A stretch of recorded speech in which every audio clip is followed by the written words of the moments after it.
The Mayo Experience. Mayo Experience.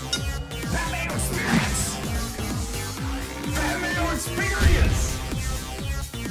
Experience. Hi, and welcome to the Mayo Experience, presented by DraftKings 2022 Wyndham Championship live chat, final bets, DraftKings ownership, and the weather report for the week.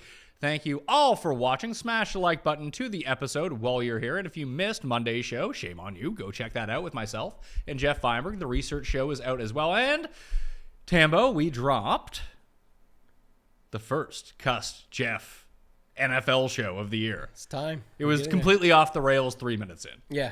It's to be expected, of course. Yeah, I think that's what the people want. That is exactly what the people want. We have part 2 of that. That'll probably be out next week. I have David Behrman from ESPN on for tomorrow's show, talking about futures, NFL futures, college football futures, which I know nothing about, but he's very sharp at this stuff. He works on game day, so he should know this stuff. Anyway, let's talk about World. I'm sorry to see you got bounced in the Fantasy Golf World Championship, but we were talking about it right before the show. And I think it applies to this week because we were talking about all like the very condensed chalk in the field at the Wyndham. And I just want to kind of get your side of it because like you would even mention Big T. Although he came close to qualifying, he was boxed out from some of this stuff. And why, last week if you had played all the chalk, you did really well, especially in the small field. A lot of guys got boxed out. Like, again, if you have multiple lineups, I think it made sense to make lineups that could get you up to the top if the optimals and stuff hit. But for me, that's just not how I play, right? It was a top 40. It was not a 50-50 like the week before when it was a 150 out of 300. I played the wave, the AM, PM that kind of ended up working out, the winners and stuff. Everything didn't work out completely, but had a 1.5 stroke advantage. But I threw the GIF up last week. It was the Billy Madison, the classic Adam Sandler tapping the chalk together, and I put the logo up on it, and I was Mrs. Lippy with the glue on my face. It's just, you're done, right? If you didn't have the team, I put leverage into the squad. Like, I had chances to find my way up there when Denny cannot find a putter, when CT Pan wants to shoot 4 over. Like, I had guys that I liked that I put in the lineup, and I had guys that were popular, like 70% owned Cantlay, which you just sort of expected. That top 5 doesn't always work out that way, but that's what you got from him. So I thought I set it up well. I played to get top 40 or not be in it at all. That's really what it came down to, and excited. I'll still be down there. I'm excited for those that made it down there. It's going to be a good time for sure, but get back, work harder for next season, just like I always say. Even the guy who had the 15 entries only ended up with 5, didn't he? Peter Gibbons, he went down to 5. I think McLovin had 9, went down to 5. There was there's 20, put it this way, it's a 40-man event, or 40-person, I should say, event that's down to 27 based on the additional entries that some have. How popular is Finau in that? 18%. Yeah, so not that much.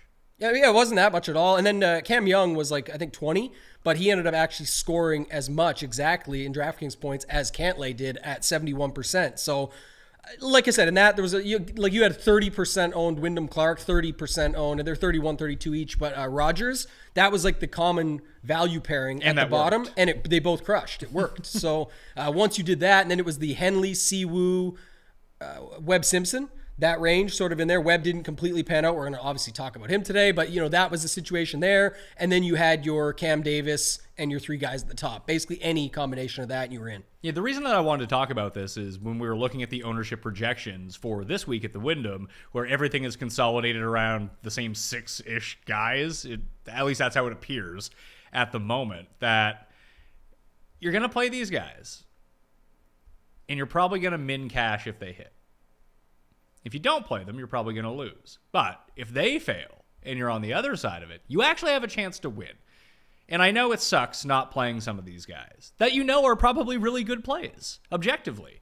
But if you actually want to win, and you lose every week anyway, this is kind of the way that I look at it. Like, I'm looking to hit 1, maybe 2 big scores every single year. Because all I'm doing is playing giant field GPPs. And some years I don't get that because it's incredibly difficult to get yourself to the top. And if you're not at the top, like, you come 17th in the big $5, that's great. It's not paying for the year. You come 3rd, it pays for 3 years. So it's not that I would rather lose every week, but I want to get into a position where if I do have a shot, I'm in it.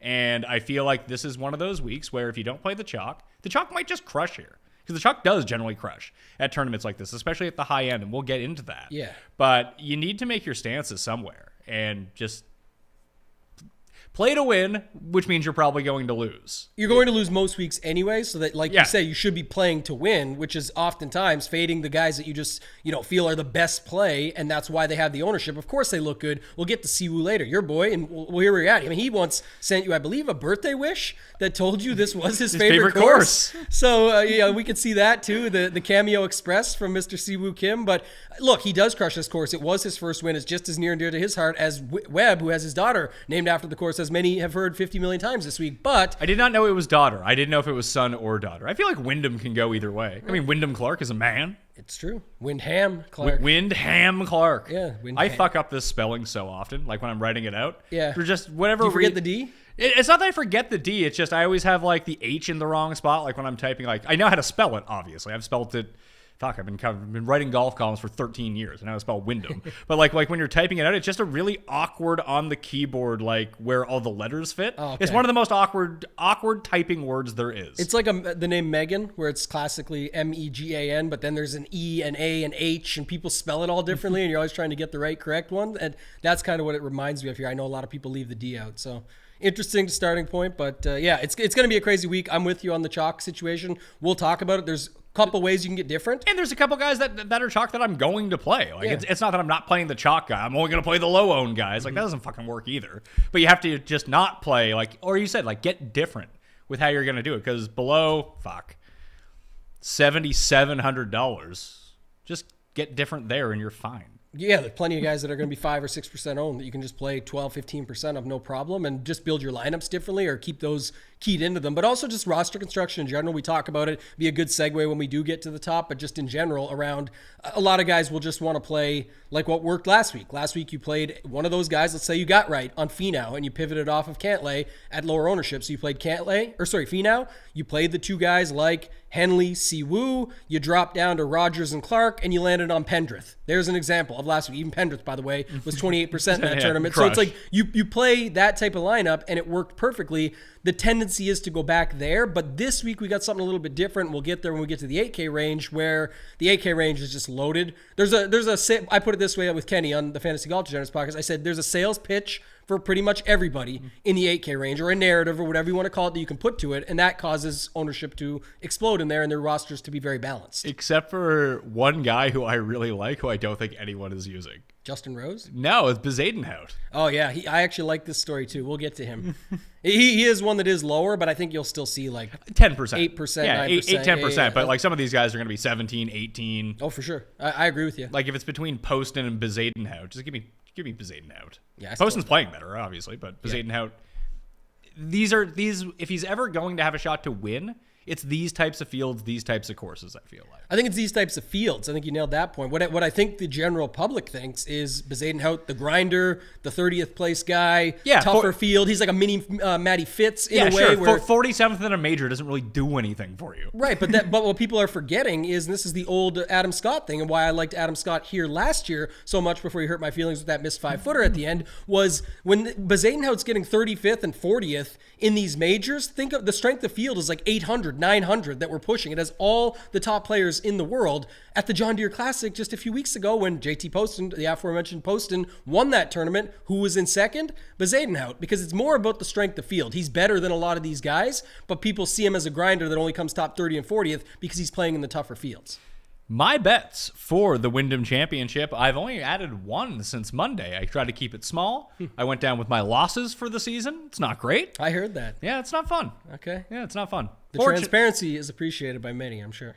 I don't know if it is or not. Because I get into a situation where I do try to be transparent with everyone out there. And listen, you can't listen to the show every week, hear what my picks are, and have me be claiming like, oh, I'm up a bunch of money. Like, yeah. Thankfully, you don't do that, because that definitely. Yeah, but that wouldn't even make any sense. Like, people are like, what the fuck are you talking about? Like, I can see the picks. You put the sheet out every week with the exact numbers. And I do bet like that. That is what I'm betting this week. Like, I will have other bets on the side, and sometimes I'll lose them, sometimes I'll win them. They're basically a wash. Like, I'll play a couple. Like, I have to make the cut parlay this week just for kicks for me. It's like a $10.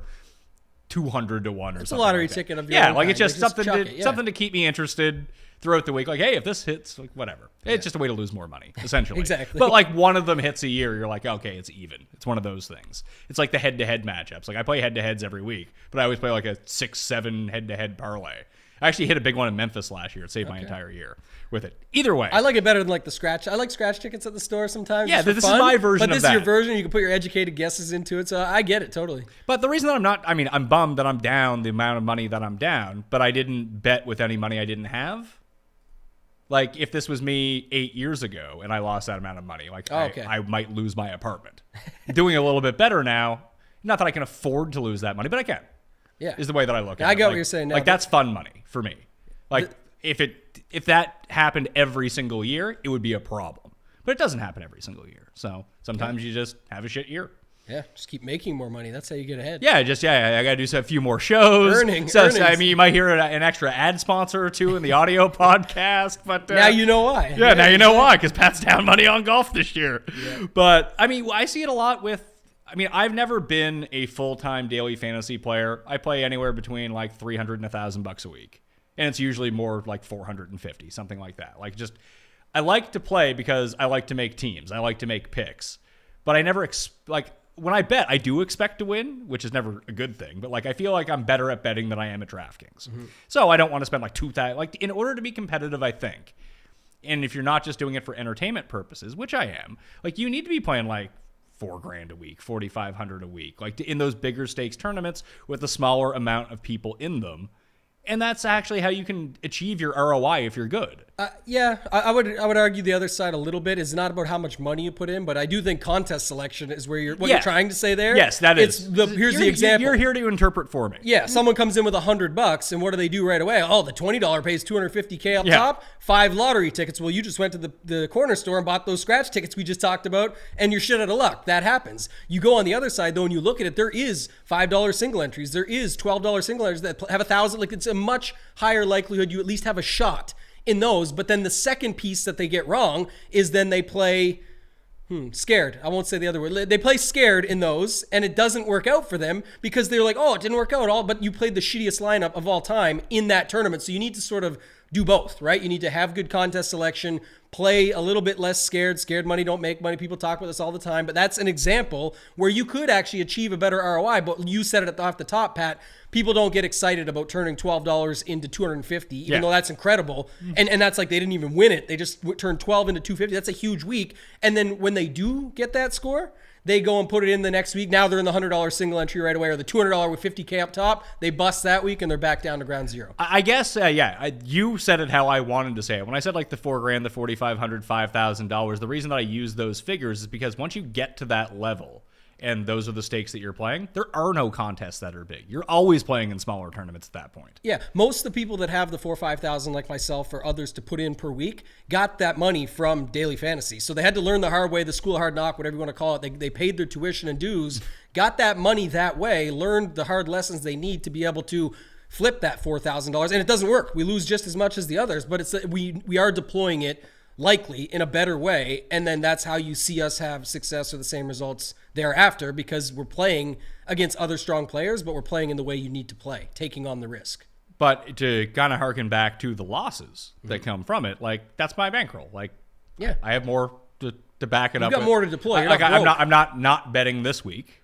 Yeah, and also your number was over the season. Yeah. Well, you weren't like last week. No. That's over the course of the year. You got to divide it up, and you had a lot of like it literally was probably 1 5-foot putt away from this. Listen, because you can name all those. As I said, like if I hit 2 winners the next 4 weeks, I'm going to be up money for the year. Exactly. And if 2 of those 9 second place finishes just end up first, I'm up money. Like, yeah. And it'd be different in football, I think.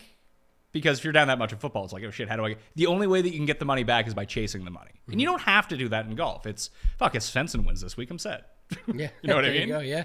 Yeah, so, the odds are there for you to be able to find your way back pretty quick. Yeah, like you hit a 90-1, a 70-1 somewhere, and they just haven't been hitting this year. And that's really been the issue. Football, baby. Same game parlays. Can't wait. Let's go. Maybe that'll be a feature, because I believe that you and I are going to do this type of show, DraftKings show, during football season, probably live on Fridays. We'll take questions, but we'll do the same sort of format. We'll make the DraftKings picks. We'll go through the ownership. Maybe we'll look at the weather. Probably not. Throw a same game parlay in there. Yeah, and then we'll throw a segment with the same game parlay. Maybe we'll hit that up. Either way. So the bets for this week, probably going to be losers, as I've become accustomed to. See, woo! Kim, 27-1. Let's have it. Corey Connors, 29-1. Russell Henley, 30-1. Svensson, Goddard, and Smalley, 7, 70, 75, 90, all with 5 places, and Matthias Schwab at 200 to 1 with 5 places. I am using Siwoo in the one and done. Henley is for Jeff. Guess who Tim has put the curse on this week? Oh, gosh. Let me think. This is the big reveal. Is it Sungjae? It is not Sungjae.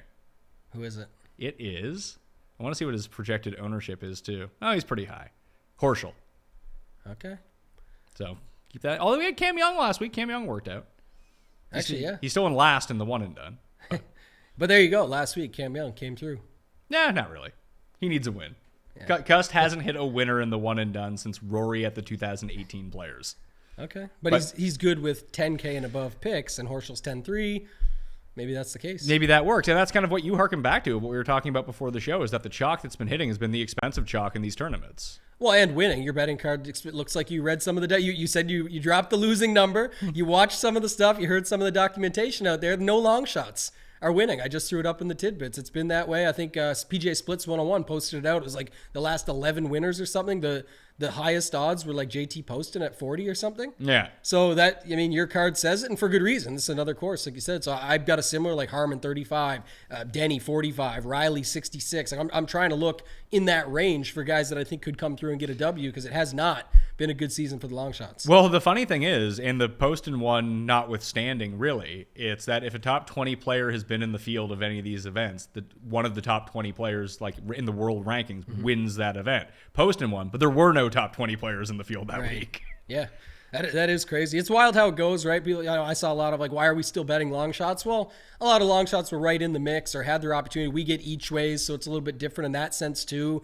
And you can always back up your bets. Even if you don't have each ways where you're at, you can bet top 20s, top 10s, top 5s. Like you can double down that way and try and get after it. But I'm still going to continue to bet long shots. I like it. And like you said, it's a chance to really explode if you hit one of those. Chance to get all your money back. There's only 2 top 20 players in the field this week in the world rankings, Zalatoris and Horschel.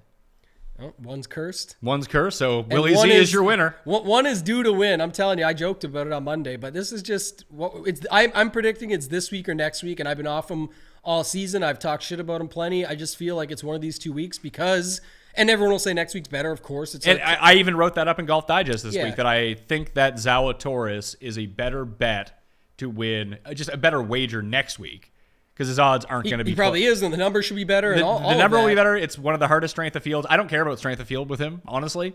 Like, no, that's what people would say. But I'm saying like 18 in this field, or 28 in next week, or 30. I don't know what it'll be. The number on paper, I feel like, appears to be better this week for Zalatoris. I would say that the difference is, as we've come to see, is that in a putting contest, yeah, maybe he can ride the hot putter. We know his approaches are good enough.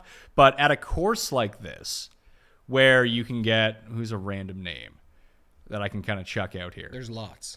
If Anherban Lahiri has an awesome putting week, he can win here. Yes. Because it's one of those courses. A lot like the Players' Championship in a way, where you don't need to hit the ball 330 yards. You can hit it 260 and you're fine. It's just so hard for Willie Z to find it for 4 days for whatever reason. That's where I struggle. But like I just saw a heel turn on this on last weekend, Sunday.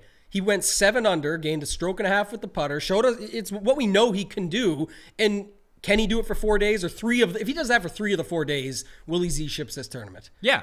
And he should have been like 10 under on Sunday last week. So it's like, it's to me, it's not so much anymore of the birdie fests or the putting contests. He's just another Morikawa or JT, where the minute he finds it for 3 out of the 4 rounds, it's game over for the rest of the field. And that's what I feel like that's what always happens, Pat. Oh, I bet this guy all year at 30 or 25. I had him on my futures at 50 and 70. And then you get him at the last event of the regular season, and all of a sudden, bang, the guy hits the winner at 18 or 16 or whatever your odds are out there on him. So I could easily see it. And I'm not going to be super stunned if he wins. That's not the point that I want to make. It's just Davis Love could win this week. Oh, God. I mean, he won like 3 years ago. Like, it's one of those stupid courses where old dudes can compete. It's a lot like the Heritage in a weird way. And we've seen a lot of crossover success between those courses. Jimmy Herman bobbling the bottle in the room with the cap on. Hitting that like 4-iron stinger. Oh, that was great. But like, Hurt Herman's a great example. He won here 2 years ago. Yeah. Oh, he did. It's Jim Herman, the Herminator. Who was the other? So Billy Horschel obviously should have won that. He couldn't make a little putt Yeah, down the stretch. I had money on him. But there was someone else. There was a young guy in the mix. Was it Redmond? It was Redmond. Doc Redmond. Yeah. Yes, that's what it was. I was like, man, how did one of those guys not win? And Herman, that's why he was bobbling the water bottle. He had the cap on and everything because he just couldn't believe it as it was going down the stretch. I had money on Horschel that week. Last year, I had money, I believe, on Henley, Grace, and Siwoo. I had Scott here last Two of them year. Lost in the playoff, and Henley missed the 3-footer to not make the playoff. I was Scott almost missed- counting the damn money. It was so close. He had a 4-footer, a 5-footer. It was like right there. And he'd been playing great that week, and we'll talk about him. But yeah, that was definitely a tough loss there. But I just look at Memphis next week, TPC Southwind. It is a legit ball strikers course. We saw Brooks win, losing strokes putting. We saw JT win, losing strokes putting.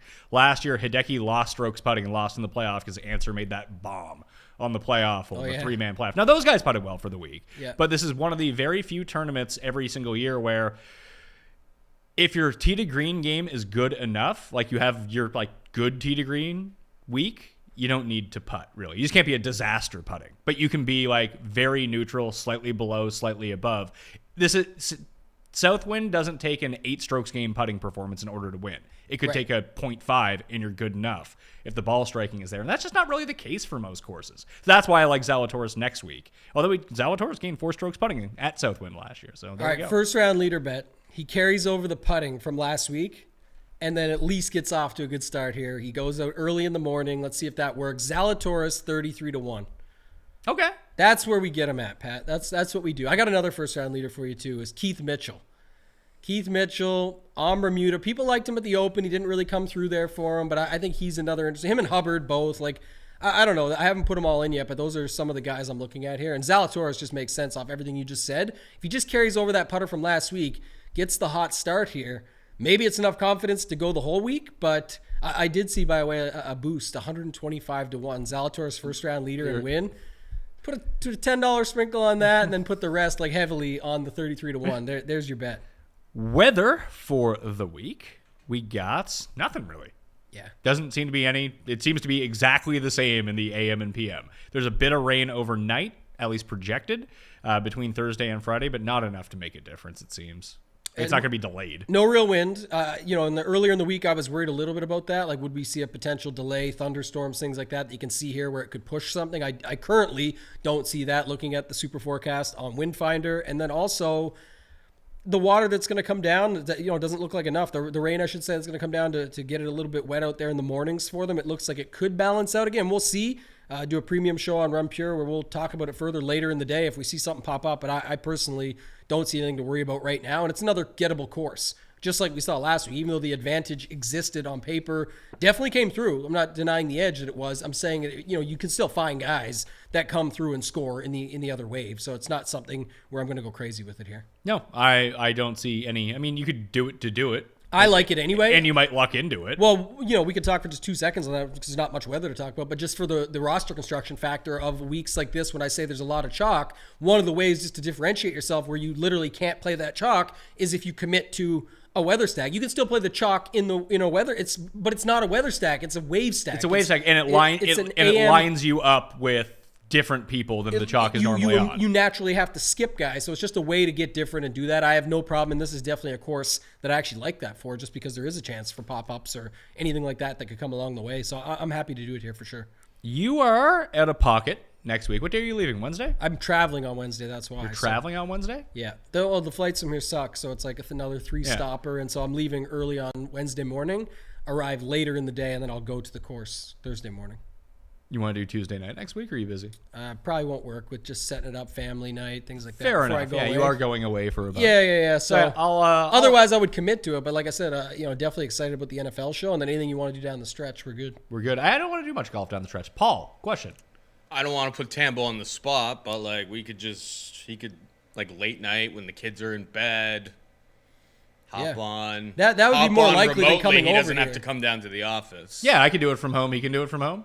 Yeah, that would definitely be an option for sure. Yeah, that could work. So maybe we'll do that. Maybe we'll do that. Let's talk. If not, I don't want to. If you don't want to do it, Tambo, I'm sorry for. No. That's definitely better. My point was to get over here next Tuesday. Yeah. It's not going to happen. No, absolutely. This is how we do meetings. Yeah, and I don't really want to do by the time BMW and Eastlake rolls along, these shows are 70 men and a 30 man. 30 man. It's not worth it. It's worst. football season at that point. I agree. So we'll get more into that. So ownership for the week on DraftKings, I think it's going to be some combination of Henley, Siwoo, and Sungjae as the top 3 guys. That's what I'm seeing right now, at least. That's what I see. Okay. All good plays, by the way. On paper. Yeah, no, like if you were to ask me, like, objectively, Pat, if I had to start a cash game and there was no salary, those 3 guys would be very near the top of my list. Yeah. Oh, yeah, definitely. And then who's the other guy there, too? Do you think it's going to be Horschel or Lowry as the next highest 10K guy? Or both? I've got it right now as very close, but probably Lowry. Okay. So that'll be close. And then it's like... Connors is close. Like, I think he at least keeps Henley in check somewhat because people want to play Connors. I put it out on Twitter yesterday, like I always do, just to get an idea. And, definitely people have interest in Corey Connors this week. Tom Kim, 86. Yep. People have interest there. Poston. Yeah, he's another one. And then you got like Svensson. Harmon a little bit too. Harmon is 83. I feel like Harmon's going to get a squeeze though, because although the 8K range is incredibly popular, I just don't see how you can play everyone. Yeah, you can't. I think it'll be very balanced in here. Who are the guys? The lower owned ones I would say would be like Bez, Pendrith, because Pendrith didn't come through last week and now got the price bump. Even though he looks good and people will still play him some, I'm just saying it's like a much higher end version of the Scott Piercy effect from the previous week, where didn't come through on Sunday and then obviously ownership just goes away. Pendrith won't completely go away, but the fact that he did not come through and the price got the bump, it at least gets squeezed a little bit there. So it's tough to say. Wise, another guy, optimizers just love him. So I think at 8,100, you'll see Wise get steamed up. I would say that Rose and Riley are the 2 lowest owned, maybe Kisner. Yeah, those 2 down at the bottom. Kisner will get some, but Rose for sure, very low. Riley lower, and then Bez and Pendrith sort of in that middle range there. Is there a reason not to use Riley? Just he had 2 bad tournaments? That's all you can say about him. Yeah. Again, here's one thing I will say. We're talking about it now, so we'll get into it. But the driving accuracy thing, obviously, it's extremely important here. We know the stat. You're in the fairway. 85% of the greens are hit from there, et cetera, et cetera. It's not saying accuracy is not the most important thing, because it is on paper. But driving distance is, I think, 15 yards lower at Sedgefield than anywhere else. So it's easier to hit I guess fairways. what I'm saying is you can overweight a stat too. Like, so a lot of people are playing every short knocker dude that there is out there just to say, like, I'm going to put them all there. They all they have terrible win equity in your lineups, and a lot of people are leaving talented golfers on the table at lower ownership because they don't have the same stat in the model as somebody else. And it's like, but they're very talented golfers. So you use Riley as an example. It's boom or bust. He could be, but like going back to Siwoo, the course history is phenomenal. The stats on paper, phenomenal. The form, good. But is Siwoo like an every week top 10 guy that warrants almost 25% ownership? No, he just isn't. I don't care what you say. It's just not how it works. Like, so if you get into a situation where, Siwoo might be the highest owned guy this week. It looks very, very likely, yes. Trust me, when you're on Siwoo Kim, there's the 3-putt on hole number 2. All of a sudden, Siwoo's clutching his back. Like, Siwoo Chalk Week results in WD. People forget that he's in that same bucket as like Nah and Day. He's not afraid to withdraw from tournaments for no reason. Usually when he wins, and he's won multiple times, obviously, but like the weeks that he does really well, I'll say for daily fantasy purposes, or wins, are when it's like no one was on him and like, oh, of course Siwoo pops this week. It's not when you are hopping on him at 25 to 30% ownership, depending on the stakes. And another guy like that too, I mentioned him before, but Aaron Wise chalk weeks don't usually end up being very wise. We'll just say it that way. But you can definitely get different with them, but it just goes to show, again, looking at that range, Poston, Harmon, Wise, Tom Kim, Siwoo, even a little bit of Denny McCarthy. Keep hearing the flop leg. Guess what? It's not really flop leg when he ends up 15, 20% ownership again. And, flop leg to me is like when the week before they failed, when you were all on them, and then the next week you're not, you completely abandon them, and then you're like, of course. Hubbard's getting the same thing this week. Like, Hubbard's not going to be low owned. Right. He's not going to be super highly owned, but he's not going to be low owned either. 13, 14% is sort of where I see him at. And it's exactly true. It's like that. Him and Denny are probably 13 to 14% guys. You can still get overweight. You can still play your 25 to 30%, do your thing, and be happy with it. I'm just saying, don't act like nobody's going to be on them this week because they failed last week. It's just not how it works anymore. Yeah. So this is in 2017. Right. Yeah. Play your guys that you want to play, but don't expect them to be 5% because they failed last week. It's just not how it works. It's funny because Day actually had a decent week last week, yet no one wants to go back to him. Yeah, 2 guys. So Day is what, 7,800? Yeah. Like Day and Rose, play him. Yeah, maybe. Yeah, exactly. The problem is the range, right, that they're in. You talk about like Davis Riley, Keith Mitchell, Hubbard, Stallings, Munoz, Long. Are you playing Stallings? Like this can't continue, right? I'm not on Stallings. The guy I like here is above him, Keith Mitchell. I like him quite a bit this week at 79, even playing with Hubbard. You can play them both. You don't have to decide. You get 6 lineup spots, and they're both under the average salary remaining. So I do think that you can play them both, but I actually like them both this week. I'm just looking at the range. Like I like the 77 to 75. Like Munoz, Long, Streelman, Goddard, Svensson, Smalley. Yeah, I like all those guys. I think that they're fine. It doesn't seem like any of them are going to be. Long might actually be the most popular one. Because people are just so fed up with Goddard, although he continues to play well every week. He just doesn't. People bet him to win, and then he doesn't win. They're like, "Oh, this guy sucks." Yeah, but he scores.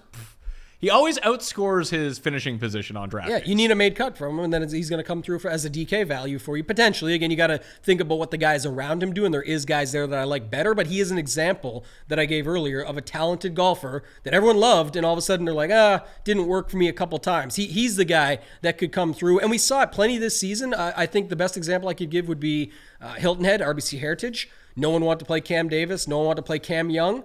And they just tore that place. Oh, this course doesn't suit them at all. It's short, it's tree-lined, it's et cetera. And then they go out and just destroy the place. Okay, that was my best week on DraftKings this year because I had Spieth and Cam Davis. And Cam Davis had that 8 under Sunday. It was like, yes. Yeah, but again, on paper, the course did not look the best for them. And I get it. But again, you start leaving talented golfers behind. They can find it on any. They're the best golfers in the world. They're not the best golfers on said course in the world. They can find it. Trust me, at this course. Yeah, they're not Luke Donald at Heritage. Yeah, it's totally different. That's where I think it gets over exaggerated. People will, is Tambo saying driving accuracy isn't important? No, I'm saying that something can get exaggerated to where it's almost being overweighted, and now you can find and pick up some good guys at lower ownership based on that. Of the guys I just mentioned, that mid-sevens, Stallings, Long, and Svensson are the ones drawing the ownership, I would think, and Hubbard.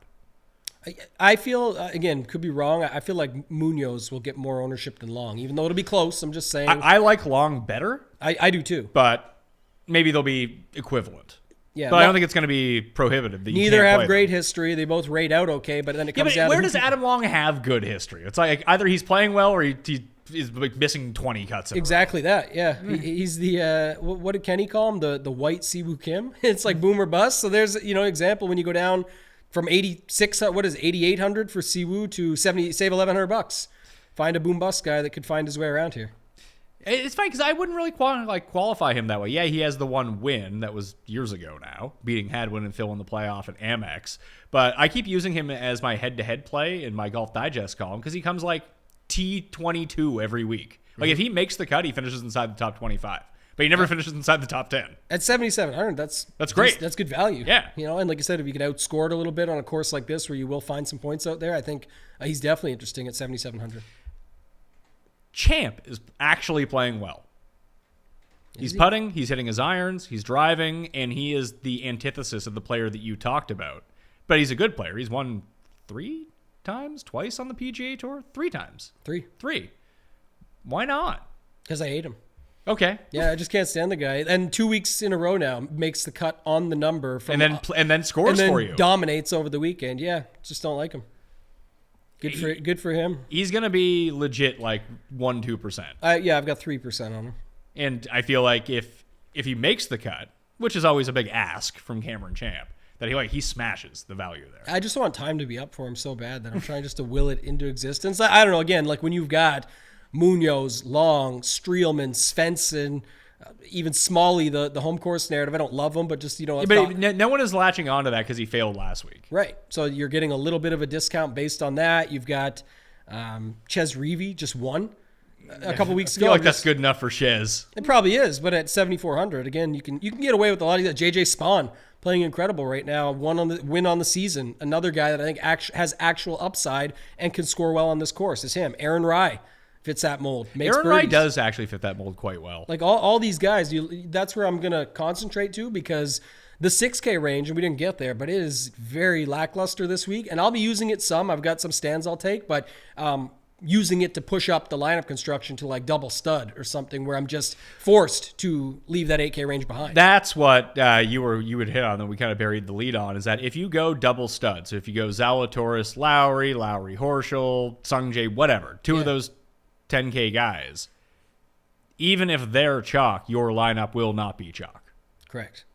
Yeah, no, that's exactly it. And it's also an age-old thing that I think it's, maybe it's beginner versus advanced or whatever you want to call it. It's not, saying it that way just to put it out. But like, you're playing IM at 24% ownership, that's horrible. Well, what if I'm playing him with Zalatoris? I could play 10% IM at that point, be way under the field on the 25, and I don't have leverage, but I definitely have leverage on your shitty IM lineups because you're building them all the same with no double stud or on the majority. So I'm actually building all my IM lineups different, and people aren't doing that. That's where they mess it up and say, oh, you had no leverage on the guy and you just got there. No, I built all my lineups with a second stud that's more expensive than him. He was my second guy in every lineup. He was your first.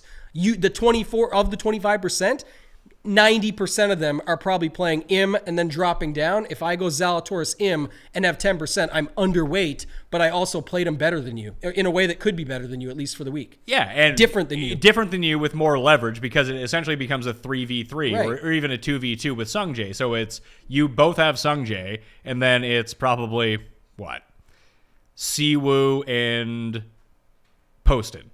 Or Zalatoris and Tyler Duncan. Yeah, Yin. like a Sungjae lineup is going to be like, even if they go Sungjae Henley, Sungjae Connors, even if you go Sungjae Horschel, he's still your first guy in by the numbers, and then you drop down to that 8K range, pick your guys, I'll get different. I'm going Bez and Rose. Okay, you are different. That's a good way to do it if you're building that way. I'm just saying, you don't have to just play, I don't have to play 50% Sungjae to beat the field this week on my Sungjae lineups if my construction beats yours. It doesn't mean it will. It's how you play so that you're different. It's not who you play, it's how you play them. I've got to get a t-shirt for this one by now.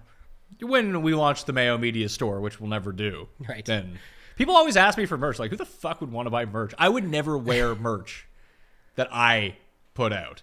I love merch as Like, a you're wearing promotional merch piece. right now. Yeah, I love it as a promotional piece. Yeah. Right? To me, that's the best way Maybe to I use should it. do it then. Maybe it's more of a marketing ploy. It's just a marketing one. You give them away for free. You hand them out on purpose. I just feel like it's a hassle. Like, now I have to, send stuff to people. Yeah, you need someone who, for us, Big T's wife, Amber, she's a saint. She runs it and gets it all out there to people. And we've got boxes and all that. But I think it's better as just give it all away to people. Let them represent the brand around the world. And then when you get big enough or something, you could go to selling it. But I think, oftentimes you're left with now I got all these schmediums and smalls that no one wants to buy, or the triple XLs didn't actually sell. So Schmedium is my size. You balance it all out. Yeah, we got a market right here, folks. Yeah, just send me all your Schmedium shirts. Patch Mayo. Patch Mayo is going to be looking large in Yeah. those. Because the small has the good bicep, the get popper. the guns out, Yeah. but it's wide enough at the bottom it doesn't really show my gut. Make so sure you get black too. Yeah, black's the No, slimming. I'm not. I mean, I do. You don't need it. You don't need it. But black's a good color for someone like me. Black's a nice slimming color. Slimming color. Yeah, Yeah. Shade actually. When I went to France, I bought one of those stereotypical French shirts, with the horizontal lines, You the would. white shirt, looking like I'm eating a baguette the entire time. No matter how good of shape, you need to be cokehead skinny to pull off a horizontal striped shirt, because it just makes you look like a fucking box the entire time. Just optically, it is not good. Yeah, and then you lean up against the brick mortar wall with your cigarette and my everything. cigarette, eh? Yeah, piece of bread in one hand, cigarette in the other. You're good to go. Oh, I get my baguette, I get my beret, I do some French poetry, and I eat the Americans. That will be my look as going forward. You're But perfect for that spot, man. That was a good vacation for you. It was, but the horizontal stripe Still shirt is doesn't just work. not my look. Yeah. Put it that way. I need the vertical stripes or the monochromatic look. That is what I feel more comfortable with. Yeah. Just looking at myself in pictures do I really look am I shaped like a box? Delete that. Yeah, That's let's the get rid shirt. of those ones. Let's not wear that anymore. Yeah. 6K guys, you mentioned that you like. I like Schwab a lot at 6,900. My guy, Johnny question marks. Johnny, I can get on him. I like that one. But other than that, What's the Schwab pitch? You bet him too. Explain that one to me. I I know what he is. I'm like, just talk to me about him because people probably are wondering as well. 4 in a row, gaining on approach. He is someone that loses strokes off the tee, but primarily because he doesn't have a ton of distance. He hits a ton of fairways, by and large. Historically, he does. That's been kind of off and on. But I went back and looked at where he's played well so far this season. He played well at Honda. He played well at Bermuda. He played well at RSM. He made the cut at the Heritage. He made the cut at Colonial. And those are all the courses that I kind of lumped together with Sedgefield. Instead of having the Live Tour, you could have the breakaway Pete Dye and this course and Colonial and RSM Tour. Yeah. And Kisner would leave and Webb would leave. Like, there's a reason that the same guys do well at like these 5 tournaments, because they are the tournaments where their skill sets hold the biggest advantages. And I think that Schwab is sort of like the homeless man's version of them. And he's 200 to 1. He's $6,900. Like, I need him to make the cut, do a bit of scoring, and come T23 or something. Yeah, no, it's a good sales pitch. I think I would definitely watch more live than the Russell Henley, Kisner, Brendan Todd tour. But yeah, I do hear where you're coming from there. I get that one. That makes sense. I liked a couple guys. I like Hadley. Here's where I think you could see flop lag. I think this is actually a better course. I for him. agree. I think at 69, he's same price as last week. People liked him a little bit last week. Now he's down. I'm seeing like 3, maybe 4%. Maybe not even that. So I think he stands out a little bit. How about Sabatini and Charlie Hoffman? Sabatini, if picking one. For sure. His history here is pretty good, actually. Is electric. This is where I think the course history comes into play. It's a good way to use it down here, at least. I think in the 6K range, it makes a lot more sense than being like, oh, this guy is artificially priced up at 10,000 because he's good at this course. Right. Yeah, I definitely agree with that. Surprisingly, it's been all putting for Sabatini. He's been really bad outside of on the he's green. not someone I have high on my list, but I'm saying if you were picking a guy down here based on that, that's who you would probably go with here. You want a little more upside though, maybe, and playing well right now, like Roger Sloan, 6,300. Second last year, he had a 31st and a 39th before that here. Played really well last week. Like I think he's an interesting guy at 6,300. And then my guy, Ryan Baroff, fills in for us on the Fantasy Golf Degenerate sometimes. Got to give him credit for this one. But Ben Martin is a guy he really likes this week. We're going down in flames with him, if not. But I like it. He sold me enough on him that I can go to him at 6,500. He goes out early. Doesn't have the best history or anything, but just, again, playing well right now, and I think is an interesting play at 6,500. And then what do you think of, like, Zach Johnson at 6,600? I have it between him and Glover, because Glover's been bad, but what he does well should work really well at this course. But it hasn't. But that's okay. It's true. I know. That's why I'm curious, just because it's like... The one thing is, we know it's putting. Lucas Glover could lead the field in putting this week. Yeah. But I would feel a bit more comfortable with Zach Johnson on the greens and Lucas Glover on the greens. That is like, true. Lucas Glover can get it going real bad, and Zach Johnson rarely gets it going real bad on the greens. Yeah, he played pretty good last week. Zach Johnson last week, first 3 rounds, I know gained heavily on approach. Sunday was rough, but I think it was 5 birdies every day for the first 3 days at least. So we know you would think about John Deere, places like that. He's found it enough at times. He hits his wedges. He That's hits what he does. fairways and he That's hits what I his mean. wedges well. If he putts that week, he's going to be fine. If he putts, he's a good value at that price. And then going back up to 6,900, you talked about Sabatini, but you mentioned Lahiri earlier. He's actually 3 for 4 made cuts here. He's been so bad since the Players. Very bad. He's like, I got my money, Well, I got my status. Even after the Players, I think he had a couple decent events where we still played him and was like, he's kind of coming into something, and then it completely disappeared. Yes, but what about Hayden Buckley at 6,900? You want like some real upside in scoring if he pops and makes the cut. He's a guy that, to me, that would definitely outscore his finishing position at 6,900. I get sucked into Buckley a lot, and you just need him not to have that like -8 putting week, which just seems to happen so often. He's like the shitty Luke List. So of note, we're going back out of the 6K range, but just right on the number at 7. Did you like any of those guys? Because Lipsky, Putnam, Smotherman, Whaley, even Michael Thompson. That's why I'm like, do you even need these guys down in the 6K? Because those cases weren't that convincing. We're just Yeah, but using them I to don't make think crazy that lineups. like if you're telling me I have to choose between Hadley and Schwab or Lipsky and Putnam, like Nothing? I think that Hadley and Schwab are fine. I think they're Yeah. better. Oh, they're like the same. That's Yeah. why if anyone popped there 4 years stood out, because that's where like Smotherman, I've got interest in. Whaley, I I've think got that interest in. everyone will have interest in Tyler Duncan. Yes. And I think that makes a lot of sense. Yeah. I think this is a good course for Tyler Duncan. By my stats, he actually rates out 7th in this field, which is kind of insane to think about. Yeah, at 7,100, he's going to be more popular than the guys we just talked about. I mean, you have the ownership plus price plus value. If he is, let's say, 11%, I don't know if he gets up that high, but let's say he is. Would he be still Very bad play. very bad play? Like, what would be like his max ownership, do you think? Like 4? 5, Okay. maybe. And that's like you don't want him very high owned down here. You just talked about the exact reason why. We named like 10 guys that are him. Yeah, who are the same. He's just the one that pops in the model that people will see. And it's like there's literally 12 guys, 6 above and below, that are the same guy, basically. I'm going back to Gim, although the approach has been dog shit the past 2 weeks. But this is the type of tournament where he tends to play a little bit better. Like like he is one of those guys on the breakaway tour. Throw the Gim Reaper onto that one too. Yeah. Pete Dye courses, short courses. That's what he does. Oh gosh, this tour sounds horrible. By the way, I will note, but It's the Pat Mayo can win money tour. These are the I was tournaments that just I gonna actually say, win money at. but it might be harder for you because it'd be all the same dudes you'd be picking between. But on that note, same guy, he could actually probably go on this tour as well. But Matthew Neesmith, just fairways, greens, find his way up to the board. But I don't know. I think he has a little more upside than people think. So I like him at 7,200. We liked him more earlier in the season. Lots of people playing him. Now it doesn't seem like people like him as much. He might get 5 or 6% ownership, but I've still got him. I've got him better than Duncan in my stuff, so I would still have interest in him. But Aaron Rye is the other guy right at the same price that might get way less ownership. I'm pretty wishy-washy on Rye. He's not. I don't love him. I just think he's better than some of the other guys down here, and I would take my chances on him. But there's just so many guys. Do you man. like him more than Pan or KH Lee or Shez or something? I'm gonna play Champ. I'm gonna throw him in the pool. I got Ches higher than him. I've got Pan very similar. So, again, what's the difference is I'm just saying if you pick 15, 20 guys in this range. I'm going back to Lee Hodges. That's something I'm doing. Yeah. Because no one will want to use Lee Hodges, but probably for good reason after watching him on the weekend. Well, there you go. There's your Tyler Duncan pivot. Yeah. Jaeger had a great week. Jaeger's been playing good golf, but no one wants to play him this week. If Jaeger and Moore go do the same thing again, it's just like it's never ending. But yeah, Jaeger would interest me more than Taylor Moore.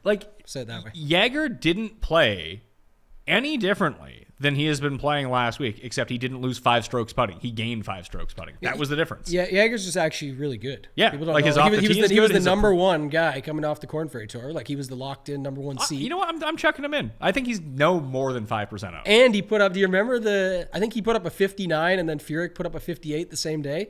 Didn't Furyk put up a 58? Oh, at Travelers. Right. Yeah. And it was the same day that Jaeger put up a 59. They're like, Mr. 59, this guy's the man. And then Furyk's like, old man Furyk, dunk on your ass. I put up a 58. How about that? And the whole Jaeger storyline goes away that day. I think I'm going to go back to Lee Biota as well down here. He doesn't have great history, but he'd been playing really well before last week. Like he'd made 5 straight cuts with pretty decent finishes. Like he has the top 20 in there, top 30 in there. And the approach play had been really good. The chipping had been really good. And it's the first time he had lost like substantially putting in a while. And like that's a 1% owned guy. Yeah. And I don't think that he is substantially different than, talent-wise, Mac Hughes is the best player down here. It's just he has been bad. Just got to play all the H's. Hank, Harmon, Hughes. I'm not Henley, playing Harold. Harmon. You can play them all. I'll play all the H's, the H-bombs. I'll play Hank, Hadley, and maybe Han as well. Han. He came out again on Twitter today. More conversation. Hey, listen, he's trying to get Pip going. I don't blame him. Just throw out unpopular opinions on Twitter. Have people engage with you. Yeah. Ups your stock. I think he's trying to get a live contract that ain't coming. That's what it looks like. Yeah, they need to live to expand. Yeah, maybe. Then he'll be fine. So overall, we kind of hit on the bottom plays that we like. We touched on what guys are owned at the top. But who do we actually like at the top? Like, I like Bez. I'm playing Tom Kim. I don't give a shit. $8,600. I don't think that people, although he's projected for mid-teens ownership, I don't think people are going to get there on him. For Bez? No, for Tom Kim. Oh, Tom Kim. Sorry. Yeah. He's Tom Kim will come in lower than he is projected. I was just going to say that you could see that for sure because of Siwoo for sure. McCarthy at least getting a little bit from flop leg, and then you drop down. Kisner will turn, like Kisner's projected low, but people will be like, oh, Wyndham, Harmon, Poston, Wise, Riley getting late steam just because people are like, oh, he's so talented. Oh, Riley regardless is a good play. I think so. That's my point. But like, it's just, again, everything pulls away from top. So maybe, what do you think? Like 13%? I would guess it's lower than that.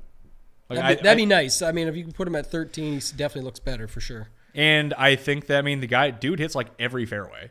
Like when you talk about like driving accuracy, dude is super accurate. The 3 stats that you want the most, like par 4 scoring, wedges, and driving fairway, accuracy. wedges 2, and birdies. So 4. It's like all him. So yeah, I can see it, and his odds are good again too. And it is what it is. But it's you go back, South Korean.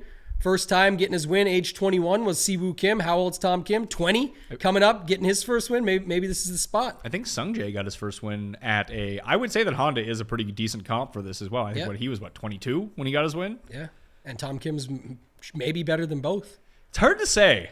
Because these guys come out hot. He's the one, man. He's the golden child. we had a discussion because the two low-owned guys in the 9s, don't play Webb.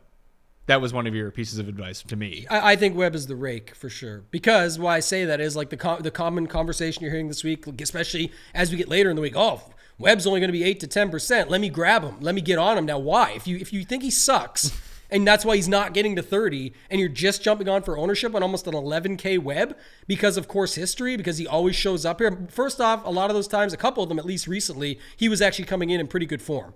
He does not have that right now. Last week was nothing special to me. You have guys like Zalatoris, Im, Henley, Connors, Lowry, that yes, they have ownership, but it's not that much more that it's like Zalatoris might be 15 and late Webb's team might get him to 13. Who do you want? I want Zalatoris still. I don't care about the course history. I never did, never will. I think Zalatoris is a better play in that instance, for example. And I just think the more people that pile on late thinking it's sharp are actually not, and they're contributing to the rake because now he goes to 12, 13% ownership than the 8 to 10 you expected, and now that's not something I care about. If he beats me, I'll be thankful that weeks like this exist and I can continue to make money in the long term because I just think it's a horrible play at that price. It was on DraftKings. They gave him a bad price. Should have been 8,900 or something and let people decide. At 10-7, that's why he's not coming in at 36 and 35% like the previous two years to this course. The other discussion that we had was Hatton versus Scott. I think Hatton is clearly going to be the lowest owned of the 9Ks. I prefer Hatton over Scott. You disagree. And I think that people kind of got it twisted that Hatton's having this terrible year. He's not. No, he's not. He's he's actually playing well. I would put our 150 on the bet there if you want to double it up. I'm going to be down as much to you as I am fucking... Yes, I will take the 150. 10% I'll take you the double or nothing. Double or nothing. Double or nothing. Hatton, I get more Scott, DK you points. get Hatton, DK points. Yeah. Let's do it. Done. You like Scott in these weaker fields. I do. I think it's very... And another thing about it, so here's the other thing we didn't talk about, the elephant in the room of the other content stuff that's out there this week is the motivation and the FedEx Cup. I don't give a shit Most about people are done with it. Most of the content out there is saying, I don't care, and I get that, but it still gets brought up. But I think there's actually more motivation in a guy like Scott, who's outside the top 70. He's still in. He's fine. But he wants to get in that so he can at least play in the first two events and have his chance at Eastlake and the big payday. And he's just better than these guys in the field. And he also showed up for 3 or 4 rounds last week, whereas Webb showed up for 1. Using that example, it's 10-7 or 9,200.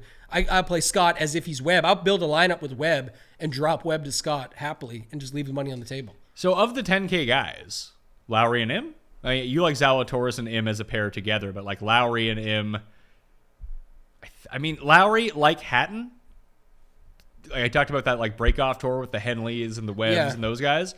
Hatton and Lowry play well at those exact same courses. It's just they play well in lots of courses, so you don't consider them specialists at this style of course, but I think that they are.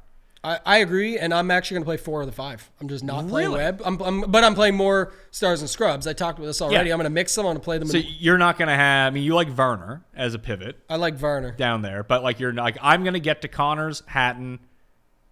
Well, there's no, again, this is another week. There's only 10 guys above 9K. If I want to pick my 4 in the 10K range of the 10, and I don't like Hatton, I'm not super high on Scott on DraftKings. I like him, like I said, against Hatton because it's a head-to-head bet, basically. But, I'm interested in Varner.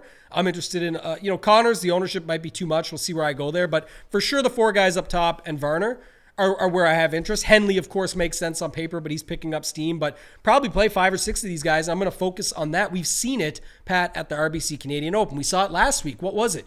Cantlay, Finau, Young. These guys are still the better guys in the field. It's just the 8K guys and 9K guys you could see, or sorry, the 8K guys especially, you could see beating them. But when all the ownership pumps there, and the more than the ownership, the roster construction goes there. Yeah, I've got no problem just doubling up top and skipping them on purpose because there will be landmines, or there likely will be landmines in there that you get there on 1 or 2, but your other 2 that you plugged in the lineup fail you or something like that. For example, Henley, Connors, Kim as a start.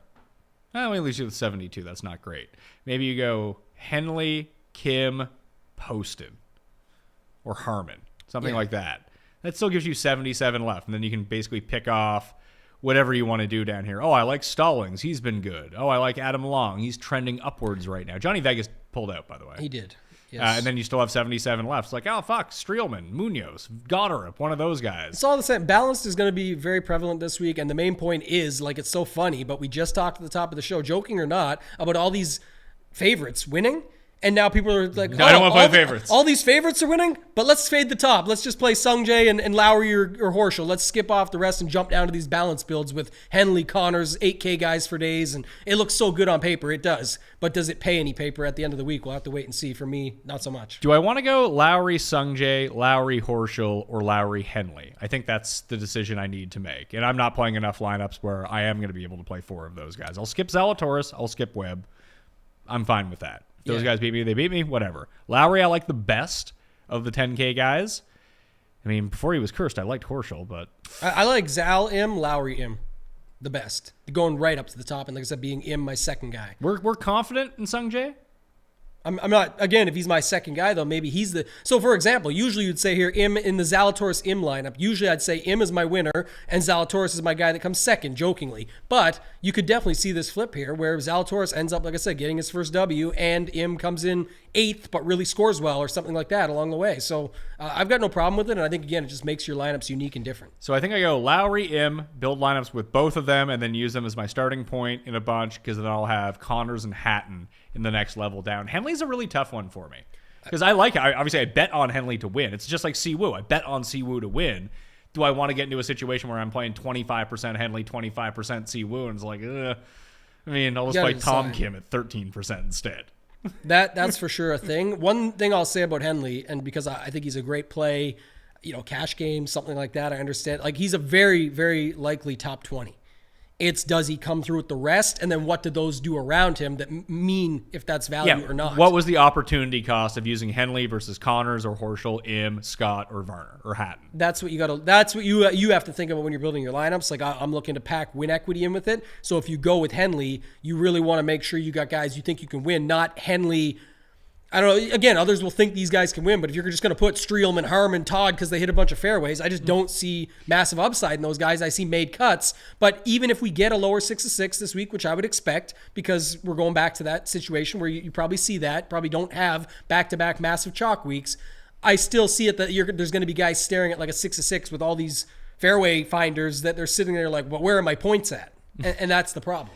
If you're going to pair up one of the fairway finders, like I think Todd is a better option than most because he can putt. Yes. Like if he gets his putter going and he's hitting all the fairways, he could win this at like minus 27 because he's won those types of tournaments. Streelman, I like Streelman, but the chances that he gets a real hot putter on the go are very slim. He does this like top 20 thing, but that's where then people will start to make it work in their head. Like Zach Johnson just makes the cut. He could find a putter. It could be like John Deere week. Okay, make him in. Then I'm going to do Kisner. He like literally got here last year, so why not do it with him? And then you start plugging them all in, and it makes sense. But I really think it's lackluster in the end when you actually see how it plays out. Trying to find out. Kiradesh hits a lot of fairways. Did not realize that. I didn't realize that he was even in the field. I deleted him off my sheet. He's just vaping. Yeah, he ain't doing nothing. Just sitting in the corner. I think vaping. He was injured like last time he played or something like that. I don't know. He definitely did not come through. I know that much. No, he did not. Putnam was one name that you brought up that I thought was somewhat interesting. Yeah. Because I feel like he's figured out his putter a little bit. And he gained 6 last week. He gained 1.9 the week before that. Previously, he had lost in 7 of 9 starts. But the ball striking has usually been pretty good. The around the green is good every week. And he is someone that just hits fairways. I do like Putnam. I think at 7K, he was one of him and Smotherman were the two guys there that I had a bit of interest in at 7K flat. All right, I'll check in Putnam to the prelim player pool. I only have, what do I got here? I got 23 guys starred. That either means I need to take people out of the pool or just play more lineups. More lineups, always the solution. More lineups? Yeah, I'll go up from 50 to 75. Grow the game, Pat. Grow the game. grow the rake. Pat will pay it. Yes, that's what we want. Let's get into the chat. Smash the like button if you're out there. You got to be subbed to Mayo Media Network in order to get a question answered in the chat this week for the Wyndham Championship. Newsletter coming out tonight too with all this final stuff. I have a bunch of NFL prop stuff in there as well, some rookie previews. If you missed any of the shows, please, even if you don't listen to the football shows or whatever content, download the shows. And there's a cuss corner as a part of the football show yesterday as well. So just always download the episodes, even if you delete them right away. That shit helps. Not gonna lie to you. Mitchell and Kraft or Wallace and Svensson? I like Mitchell and Kraft. I don't love Kraft. Somebody liked him this week. I threw him in the tidbits, and I was like, yeah, it's actually kind of interesting. So he putts a ton. He hits fairways. Yeah, he's like Todd. It was Ulrich. Oh, was it? Yeah, it was a sleeper play. Jeff is bald. I wouldn't trust him. That was one of the comments I found last. Someone's like, "Why does he always wear a hat?" One guy's like, "Well, obviously because he's bald." You're not bald. Not bald. That's like not at all. But that is one of funny, my though. big, because I don't wear a hat when I golf. I never wear hats. Like, I'm not bald. The P in Pat stands for professional. like- That's why I don't have to be professional. No, I'm lucky I mean, that I get to. it's funny because I don't know. Like, obviously, you wear hats all the time, but like, I think that wearing hats on a visual medium show like this, I think that's like an aesthetic choice. That's like a part of the brand. It might even be a faux pas. But I can do it. It's not anymore. Luckily, I'm good to get away with it. It's You like, are this is like that's a perfect. part of So- your vibe is wearing the Yeah, hat. it's excellent. But like everyone I know wears a hat when they golf. Yeah, I don't. yeah. The hatless wonder. Yeah, listen, I want to get a nice tan, and I'm not bald. Who's the best golfer right now that doesn't wear a hat? Robert Rock still? it's well, Rock and Ollie are the only two, aren't they? Yeah, wasn't someone not wearing a hat one time recently that we were like, oh, he's actually a good golfer and he stopped wearing a hat? I forget now, but yeah, I don't know why that is, but I think would someone's always, hat blew away during a round. Maybe I would always wear a hat when golfing, and I always wear a hat anyway. So Yeah, and I just don't. And I have a very oddly shaped head for hats. Fitted hats don't fit me. I have a very small head, but I also have a very narrow head. yeah, So like if I get I think I'm 6 7/8 okay. is like my hat size. Yeah. But like it's too big. Like I need to put it into the like dishwasher in order to shrink it down a bit because it's just too high, and I don't like the high. I don't like flat brim. I don't like the high. That's not my era. I missed it. This Mayo Media Network merch store is just falling apart because we can't get the right hats. We'll Can't need get- custom I- ones. maybe that's why I don't like it because nothing fucking fits me. Yeah, we can't get the horizontal shirts. We can't do. We're really getting screwed with this merch idea, Pat. Oh, here we go. And if we have answered your question previously through our discussion, we'll probably, so we don't spend 3 hours in the chat because like this is one. Seems like a similar quality-ish feel to the Rocket Mortgage and 3M, and 2 10K guys was the ideal start. I think you're in on that, right? I'm interested for sure. And I just, no matter how many people say they're doing it, I don't think it'll be enough compared to what we obviously know is going to happen based on current ownership projections. Regardless of ownership, throw that out the window. Simpson Kisner or Connors Henley? It's Connors Henley. Connor Sandley. Great content this week. Thank you, Timofey. Appreciate that. Smash the like while you're here. Thanks for the content all year. Quickly became a must-watch show. People are saying that, by the like way. that. 2v2. Denny and Long or Hatton and Yeager? Denny and Long. I like Hatton and Yeager. Not close for me. I mean, Hatton is by far the best player. Maybe. Price, everything, all inclusive. Price, I mean, I'm you have interested. a Denny who's doubly as owned as Hatton, who's Yeah. slightly less expensive, but he's not as He's good. $100 more than Siwoo. I like that too. All right. What do we think about Harris English? I think he could be a sneaky play. I do not. I think he's just like hurt. Yeah, I think he could be done. Like he might just be over. Are him and Webb done? Maybe. Remember, that was the one. Is Harris English the new Webb Simpson that we talked about? Kenny and I coined that back then, and it was like he just started showing up everywhere, the same places, crushing it, and now he's just not there anywhere. And I know he was injured, but maybe he's just not coming back. We don't know. Horschel Scott or Im and Scott to start lineups?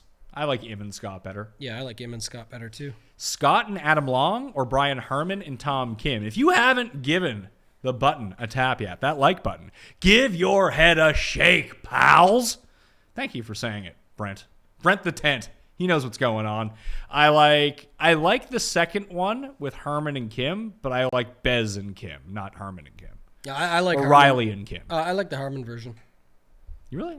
Yeah. Is that like, is Brian Harmon a secret investor in Run Pure? No. Are you sure? He's a guy that's usually comes through. So, and this would be the course where he would actually come through versus some of the ones we've been playing him at. So, Hey, Pat, good week to go double Kim? I don't see why not. oh God, anything with Siwoo Kim might be questionable at this point. He's going to win by, I mean, I have the bet on him to win, so I hope he wins by 80 strokes. That would be fantastic. Any love for Michael Thompson coming off of 3 good showings? I didn't even consider Michael Thompson, and he is actually a person who plays well at all of the comp courses. Yeah, and played well, I believe, last week. Made a lot of birdies at least. I don't remember exactly how it came out, but Barracuda, 3M, Rocket Mortgage, all top 30s? yeah, 7K flat. 7K flat. You're in the pool, Michael Thompson. Going on the short list. I don't know if I'm going to end up there, but thank you for bringing him to my attention. It's the Wyndham Championship, Pat. Your spelling thing earlier. He's just reminding you that it's not the, you got to know how to spell it. Oh, yes. That's EP. I'm just looking at it because it looks like it's spelled right, but it's actually not spelled right in front of me. So I guess, there we go. Quit fucking up my chat, Eric. Eric is a bad man. He's not, but, best show, Willie Z and Buckley or Billy Ho and Adam Long? I like Billy Ho and Adam Long because I don't like Buckley. Yeah, I would still go with the Willie Z one. Is Webb going to get to 25%? Feels like a fade. I think he's going to be like 12%. Yeah, I've got 13 accounting for the late steam. We'll see. It might even be lower. Thoughts on an Kim start? I like it. Of course you do. No, like I said, not interesting. Any Gim Reaper love? Yes, we were in that. Put him in the lineup. Who? Kim, Gim. Kim, Gim? Yeah, we're getting closer. Is Michael Kim playing? He's and then you can have Kim, Gim, find someone else, and then Kiradesh Happy Barnrat. He should be in Utah this week. I think at the Corn Ferry Tournament. Which build is more contrarian, skipping the 10Ks or starting with two 10Ks? I think starting with two 10Ks. Yeah. You guys think that Billy Ho can get squeezed sub 10%? No, I don't. He makes a good point. How popular Sungjae and Henley will be. It's tough to play them all together. I think it just more spreads them out than anything. That's all it does. Like if you have you can have Sungjae at like 23, Henley at like 18 or 19, and still have Horschel at like 16 or 17. It's the same thing. Kisner or Harmon, between the two, who will be lower owned? I think Kiz will be lower owned. Kiz will definitely be lower owned, and I like Harmon better. I think I like Kiz better. I'm not playing either of them. I have lineups starting in the 7K range. I think I have a legit chance to smash. Thoughts on fading the 8 to 10K range in GPPs? And just play all 7K guys? Yeah. Horrible. Could it get? It's not even all Tambo's head-to-heads. Well, man, it's obviously it can get there. 7K guys can come through the point, and not get there. Sorry, they can score well enough, but it's like you're leaving so many guys on the table. It's just horrendous. It's like when people are like, "Oh, Rick Gaiman posted that the optimal lineup is 43,600. Next week, I'm going to build all my lineups from 43,000 to 44,000 because I'll land on it and no one else will have it." Yeah, you got to have the right dudes. It just don't make no sense. Just horrible. Horrendous. Love it. Yeah. Oh, that's good stuff. Upper 6Ks, Buckley, Glick, or Brandon. Woo! I'm not using any of them. Glick. Buckley would be most interesting. Glick is the guy because he was good until last week. Is Brandon Wu just better than Dylon Wu? Well, yeah. Where we throw him into the Kim and lineups as well. I feel like he pops once every 8 weeks. Yeah. I don't see it. Is this a Hoffman week? I don't think so. He did gain 8 strokes on approach last week. Yeah. So maybe the ball striking is back. If you want to take that chance, I get it. I'm not doing it. I don't even get it. So go ahead if you want. I couldn't do it based on that one performance last week. I don't care about him. Harris English is so underpriced. What is his current ownership projection? I don't know. 4? Yeah, I'm not getting there. Yeah. Thunderstorms Friday PM. I'm not seeing it in the forecast that we're looking at. Right. This is what's so annoying. Like I said, the weather can change on a dime. It might. When you look it up and see right now, that is what I had originally saw. So I mentioned it earlier that it looked like, what if the guys get pushed and then end up coming back out Saturday? That was like on Tuesday Monday. Yesterday was Tuesday when I was looking at it. Now, looking at the same super forecast, the same weather station, it's disappeared. And I'm sure it was like a 30% chance before or something. So that's what happens with weather. It goes away and it could come back. So stay tuned. Watch up until lock. Find the weather channel, the weather tower, and get after it. And if you sub to the newsletter, then you will have the link to the weather tower in there. So easy. Let's see. Will leaving more than $1,000 on the table seem more aggressive this week, considering it's the last tournament of the season? I don't know what that means, but is it better than the guy earlier that said play 6-7K guys? Yes, but I mean that's a way to leave $1,000 on the table. Play 6-7K guys. Well, that's the way to leave a lot more. That that's you're leaving 5,000, but this is like almost. But this is the point. Like you can leave 1,000 on the table, no problem here. Like you can play Russell Henley, build your best Willie Z lineup. Say, I don't like Willie Z, I'm going to stick to Henley. And even though Henley is more popular, you've also used Henley well, leaving 1,000 on the table. So you can get away. I don't think you need to leave 1,000 on the table. But you can. You can, but I don't think that there's any reason to do that. The reason would be for people, just so that what people are asking for is because people are pitching this, and I get it, is that this upper tier is just a price point. For example, Willie Z this week is more than, what was it a couple weeks ago? The highest priced guy was, when Finau won 2 weeks ago, it was 10-5. Yeah. As the highest priced golfer in the field is like a 10-1 favorite. made absolutely zero sense. Now we have a guy priced higher, but it's just the pricing manipulation. So they're saying 10K range really sucks and all these guys could get beat. Okay, I'm arguing the other side that they might just actually smash your 8K plays and then you're dead. Yeah, but here's what I don't like about that. And just considering all the lineup constructions that we talked about. Let's say you build this lineup, instead of using Zalatoris, you use Henley and you leave $1,100 on the table. $1,100. You're basically just in a 1v1 Zalatoris versus Henley at that point, because you're still building your lineups the same way as if you use Zalatoris. You're just leaving the $1,000 on the table.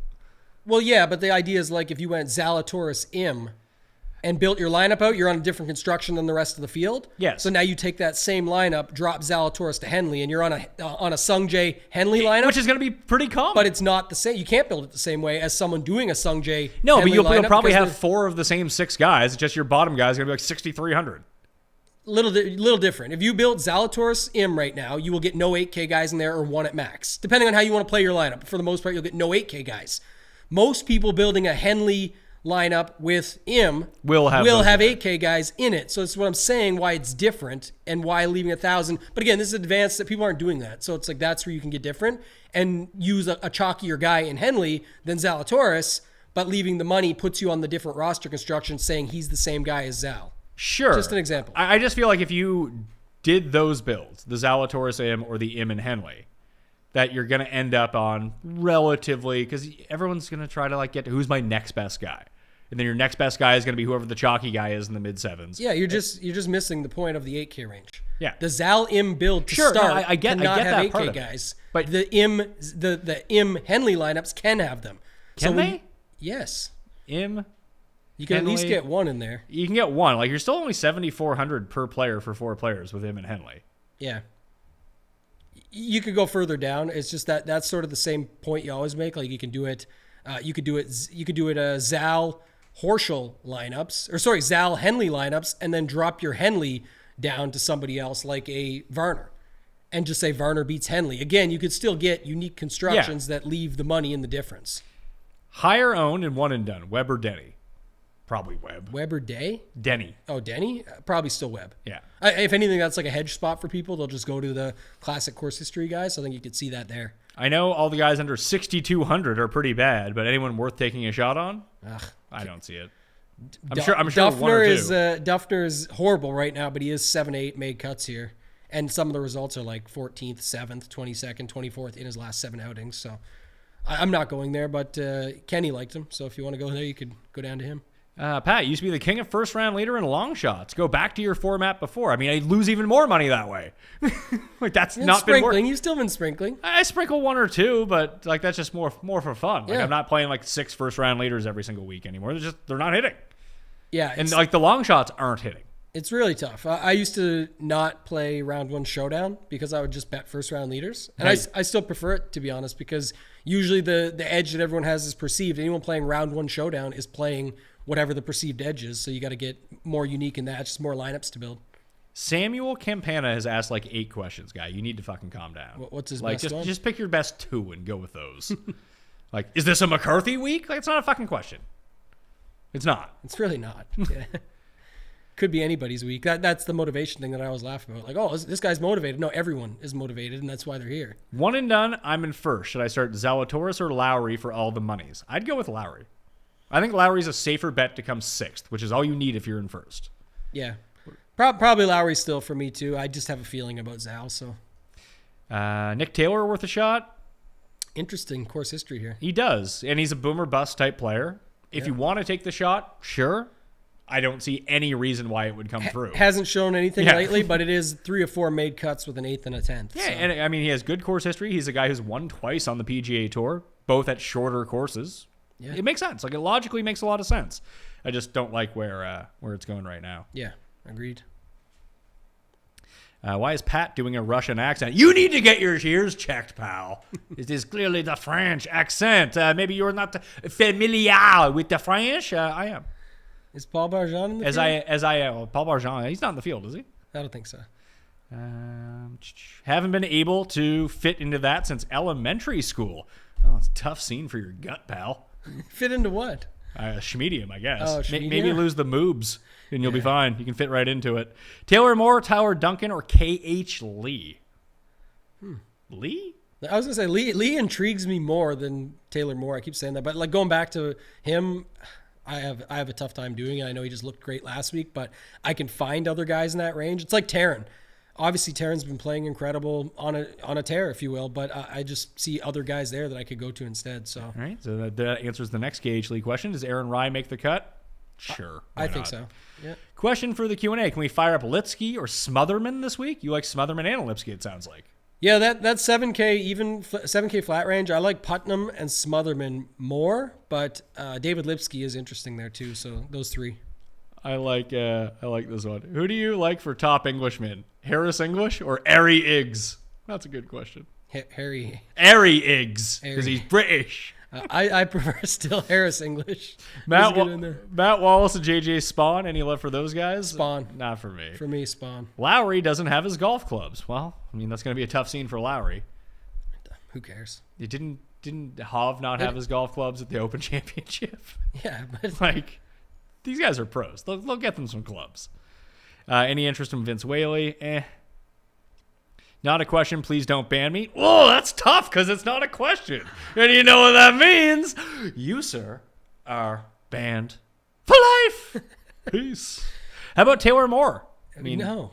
Everyone loves him. There's a reason why it's no. Yeah. Is it like how many questions we're going to get about this guy? Todd will never win a birdie fest. I believe he's won 2 of them. Who? Todd. Oh, yeah. Didn't he win Bermuda at like 30 under, and then he won OHL the next week at like 29 under? Yeah, Todd can. No, he can't do it though. It's impossible. It's just like you said. He's a guy that can find the putter. He's going to hit the fairway. He's going to find it's just does he find the putter? And if he does, that's when it works out. And he's 7,500, so you're not paying a lot to find out. Putnam, Werner, Long, Harmon. Actually, I like Putnam, Werner better, I think. Putnam, Werner, Long, Harmon. Gosh, that's a good one. That's really tough. Probably the Putnam Werner. I really do like Werner at 9K. I don't think as many people are going there. We saw this at the Canadian Open. Werner was 9,700. Too much. Here they kept the 9 in front of him. Too many guys in the 8K range that people love. I'll play some Werner for sure. No problem this week. There will not be any Stuart Sink hat tan lines for me. That is correct. I'm also not a bald, so you would never notice it anyway. That's true. Any love for Lipsky? Sure. Damon slightly underpriced, I guess. He's properly priced. Yeah, he's interesting, but you're taking shots on all those guys. Maybe you play him over Duncan. Yeah, 7,100. What's the difference? Both can go low. Damon can win. Duncan can putt sometimes. Damon struggles with the putter. Yeah, that would be. But Damon's irons are way better. 1 week on exactly. We'll see what happens. Roy looked weird not wearing a hat in the Olympics. That's who I was thinking of when Roy didn't wear his hat. Thoughts on Munoz? Yeah. I think Long is better, same price. Are lower golfers better picks than players up high this week? When they say lower golfers, they mean like guys that live in trailer parks and not mansions? Like real low people? I just think it's another, somebody fishing for like, can you just play 7K guys? Do it. You want to play all 7K guys? Fucking do it. I think a lot of people. It's your money. I don't give a shit. That one was do. bad, so I said horrible, but I think a lot of people do want to play Pat like Henley, Siwoo, Harmon, Wise, Munoz, and wherever it lands. Like an example of that. And they're like, those guys can all win. They could, but you need a lot of things to happen, and you're jamming a bunch of chalk in there too. I really don't like that overall. Kim, Gim, Jim, Herman, and Konos. Jeez. Jim. Most likely guys to make the cut from Rye, Buckley, Wallace, Neesmith, Yeager, Rod. Oh, Jesus Christ. No, this ain't that show. No. You know me. Yeah. Pass on your fucking question, pal. Get better questions. Do you ever throw in some lineups that are completely random where you go against what the data's saying, just in case scenario? No. Like, that's how you rake yourself, I feel like. Yeah. I throw in some lottery tickets, but it's not based on that. You have like some weird narrative fun that you like to go with. I'll just play off something like, yeah, exactly. Play off a wave stack that maybe no one's on, or play off of a talent section, something like that. I try and do that sometimes, but nothing crazy. Who is Anderkirst this week? Maybe you should have watched the beginning of the fucking Pal show. Pal! Tune into the newsletter if you missed, or just rewind to the 1426 of the show. Yeah, 1426 when I went over everything. Any thoughts on Yannick Paul? 2 top 20 finishes in his last 2 American starts. I think Logan Paul beat The Miz at SummerSlam, so the third Paul brother. Could be good. Outlaw Tour specialist. Outlaw Tour specialist, Yannick Paul. That's where we made a lot of money with him. But I talk about this stuff all the time. Like, I don't care about these guys. There's a reason that they have to do that to get in and find their way through. They're not that good. You're not a fan of the, quote, needs good performance to make top 25 narrative, but do you believe he in the needs a good performance to make the top 10 narrative after Willie Z was bumped to 11? I would go with Willie Z because he's a good fucking player and he's 11th in the FedEx Cup standings. Yeah. There's a reason that whoever, Yannick Paul, is 131. Like worse, he's worried, but it's like, guys, that's my whole point. The ones down there are just going to swap. They all were motivated coming into the week. 5 get in, 5 fall out. But I was right. I was on the 5 that got in. Well, you did a good job guessing this time, but 5 did fall out at the same time. Like I said, I would care way more about it for like the strength of field conversation, like you mentioned. Well, Willie Z, better than most of the guys in this field, if not all. Adam Scott, better than this field and sitting in 71st, where it's like he's going to try and get in to be able to get to 2 playoff events to at least give himself a shot to get into the finals at Eastlake. So I don't know. That's where I care about it more, but I actually don't care about it at all. So that solves that. Seabez at 30-1, a good bet or just too short for you guys? Well, it's not a good bet because you can bet him at like 55-1. Find a better number. Find a better number if you want to bet. Yeah, but again, could he win? Sure. I like him as a DraftKings play. I like him better as a DraftKings play. Absolutely. He is the better version of Todd overall. Like if you and you pay for it, you pay another $900. You pay another $900. But it's what he just came second at the John Deere Classic to $8,200 Poston. There you go. There's 2 guys right there. Matt Wallace, any thoughts? Yeah, I don't like him as much. Like, he's played a couple good weeks now, but, I just don't. I never get there on the guy, so I'm not going to hop on now. I'm getting to 50% Werenski. Roll with it or start over. I don't give a shit what you do. Play 50% Werenski. That's fine. Go for it. Go for it. Start over. This guy is just asking. He's filled out 10%. He filled out a lineup and asked me about his lineup. I don't care about your lineup. I just don't. Terms of service, pal. Yeah, there we go. Don't want to get sued. That's all the questions. Perfect. We can get out of here because I have 2 more shows to shoot today. Subscribe to the Pat Mayo Experience Audio Podcast. Leave the rating and review. Download all those episodes. So I don't. If you download the episodes, here's my promise to people who are watching right now. If you download those episodes that you don't care about, just put on auto download. It makes this much easier. And download the Fantasy Golf Degenerates as well. Then, instead of putting like 3 ads in a show, only put 2 ads in a show. Because then I'll have the numbers to compensate for it. What a steal. There it is. There's my deal to all you guys out there. You are live tonight on Run Pure Sports with Big T in the crew. Yes. Tomorrow on Mayo Media Network, completely free for Showdown. And then Run Pure is back on Friday night for Round 3 Showdown on Mayo Media Network, if people are wondering. Yes, free shows there. Those are the best. We always find those. The weather, if it is going to come into play, we'll have a lot more knowledge on it then. We'll see some first round, second round stats. Getting into those 2 shows, both free on the Mayo Media Network. And then, of course, Run Pure Sports. You talked about it. Follow me on Twitter at @ToeTagAndTambo. Posted the tidbits out this morning. Check those out. You can get the tidbits in the newsletter, at least the link to the tidbits in the newsletter tonight. Just hit the description. You can sub for free or you can just click on it afterwards, whatever. But you can find all of that information, all the cheat sheets, all the content is going to be in there. Check out yesterday's Top QB show with me, Custin Jeff, because I thought it was a fun start to football season as well. Say people seem to be enjoying it so far. Anyway, smash a like on the way out, sub to the network. I'm Pat Mayo. Thank you all for watching. I'll see you next time.